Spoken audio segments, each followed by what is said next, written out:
The sky was not blue, it was crimson. A world called Lunaris, where dreams and nightmares fused together. When humans slept, they were pulled away from reality, opening their eyes in this otherworldly realm. Everything was made of shimmering crystal and the air was thick with magic. Kaito was a young student whose life revolved around books. He had no interest in adventuring or fighting, and so whenever he woke up in Lunaris, he just wandered around exploring the strange and beautiful landscapes until he could find his way home. Sometimes he was a hero, fending off monsters with a sword, or a mage, blasting fireballs from his fingertips.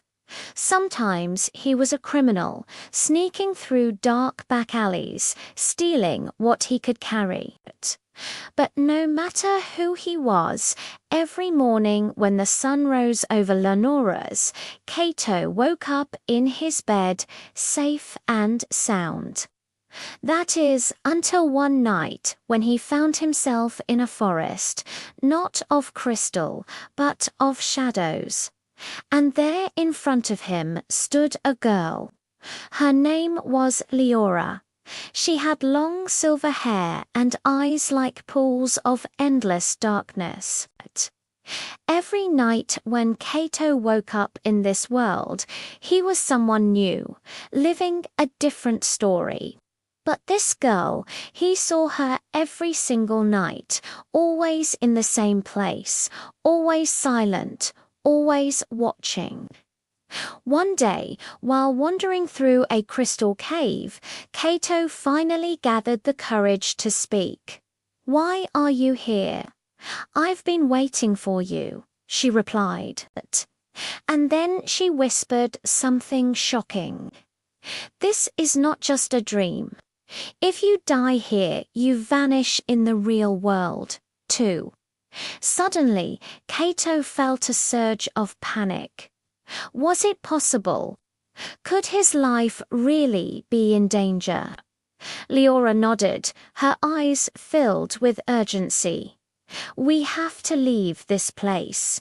Come with me." She led him through winding tunnels until they reached a vast cavern. In the center, a swirling vortex of crimson energy crackled between the worlds. Without hesitation, Liora jumped in, and Kaito, despite his racing heart, followed her. They landed on soft grass under a sky full of stars. Kaito looked back. The vortex was gone. They were alone in a forest that seemed both familiar and strange. Then Liora turned to him, her expression grave. "Welcome to Lunaris. This is where we must stop Null from destroying everything." Kaito still had many questions, but he knew he couldn't wait any longer.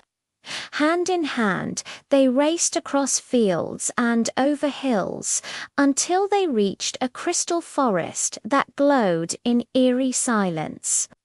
The trees hummed with trapped memories and the ground crunched under their feet like shattered glass. In the distance, Kaito heard whispers echoing through the trees. He couldn't make out the words, but they seemed to carry a deep sadness.